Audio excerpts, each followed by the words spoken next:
कृष्ण वंदे जगद्गुरुम्। 17वां अध्याय का 5वां श्लोक। अशास्त्र विहितं घोरं तप्यन्ते ये तपोजना है। दंभाहंकार संयुक्ता है, कामराग बलान्विता है।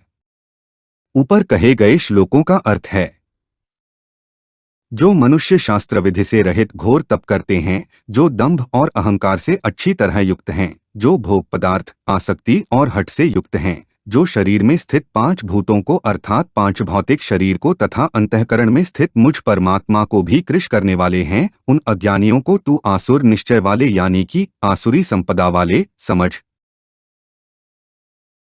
अशास्त्र विहितं घोरं तप्यन्ते ये तपोजनाः का अर्थ है, शास्त्र में जिसका विधान नहीं है, प्रत्युत निषेध है, ऐसे घोर तप को करने में उनकी रुचि होती है, अर्थात उनकी रुचि सदा शास्त्र से विपरीत ही होती है। कारण कि तामसी बुद्धि होने से वे स्वयं तो शास्त्रों को जानते नहीं और दूसरा कोई बता भी दे तो वे न उसको मानना चाहते हैं तथा न वैसा करना ही चाहते हैं।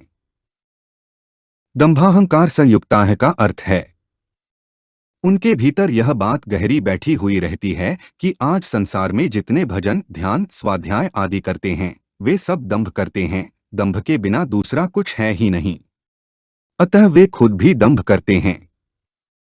उनके भीतर अपनी बुद्धिमानी का, चतुराई का, जानकारी का अभिमान रहता है कि हम बड़े जानकार आदमी हैं, हम लोगों को समझा सकते हैं, उनको रास्ते पर ला सकते हैं, हम शास्त्रों की बातें क्यों सुने, हम कोई कम जानते हैं क्या, हमारी बातें सुनो तो तुम्हारे को पता चले आदि आदि। कामराग बलान्विता है का अर्थ है, काम शब्द भोग पदार्थों का वाचक है।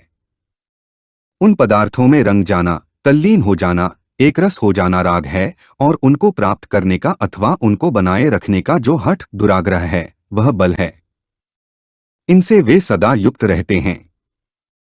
उन आसुर स्वभाव वाले लोगों में यह भाव रहता है कि मनुष्य शरीर पाकर इन भोगों को नहीं भोगा तो मनुष्य शरीर पशु की तरह ही है।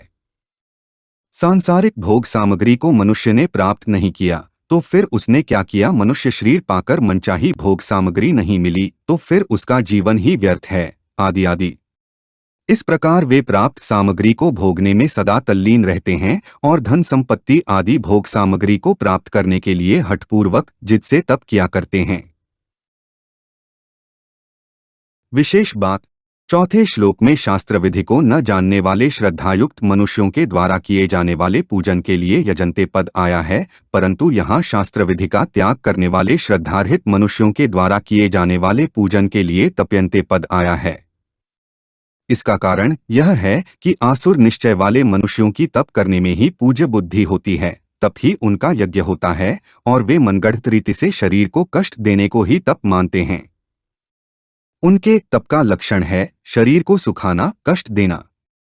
वे तप को बहुत महत्व देते हैं, उसे बहुत अच्छा मानते हैं, परंतु भगवान को, शास्त्र को नहीं मानते।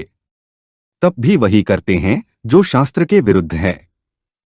बहुत ज्यादा भूखे रहना, कांटों पर सोना, उल्टे लटकना, एक पैर से खड़े होना, शास्त्राज्ञा से विरुद्ध अग्नि तपना, अपने शरीर, मन, इंद्रियों को किसी तरह कष्ट पहुंचाना आदि, ये सब आसुर निश्चय वालों के तप होते हैं। 16वें अध्याय के 23वें श्लोक में शास्त्र विधि को जानते हुए भी उसकी उपेक्षा करके दान, सेवा, उपकार आदि शुभ कर्मों को करने की बात आई है, जो इतनी बुरी नहीं है क्योंकि उनके दान आदि कर्म शास्त्र विधियुक्त तो नहीं हैं, पर शास्त्र निषिद्ध भी नहीं हैं। परंतु यहाँ जो शास्त्रों में विहित नहीं हैं, उनको ही श्रेष्ठ मानकर मनमाने ढंग से विपरीत कर्म करने की बात है। दोनों में फर्क क्या हुआ, 23वें श्लोक में कहे लोगों को सिद्धि, सुख और परमुक्ति नहीं मिलेगी, अर्थात उनके नाम मात्र के शुभ कर्मों का पूरा फल नहीं मिलेगा।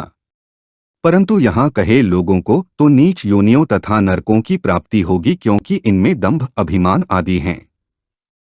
ये शास्त्रों को मानते भी नहीं, सुनते भी नहीं और कोई सुनाना चाहे तो सुनना चाहते भी नहीं। 16वें अध्याय के 23वें श्लोक में शास्त्र का उपेक्षापूर्वक त्याग है, इसी अध्याय के पहले श्लोक में शास्त्र का अज्ञतापूर्वक त्याग है और यहाँ शास्त्र का विरोधपूर्वक त्याग है।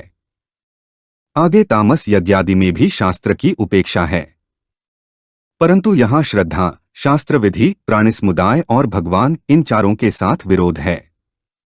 ऐसा विरोध दूसरी जगह आए राजसी तामसी वर्णन में नहीं है।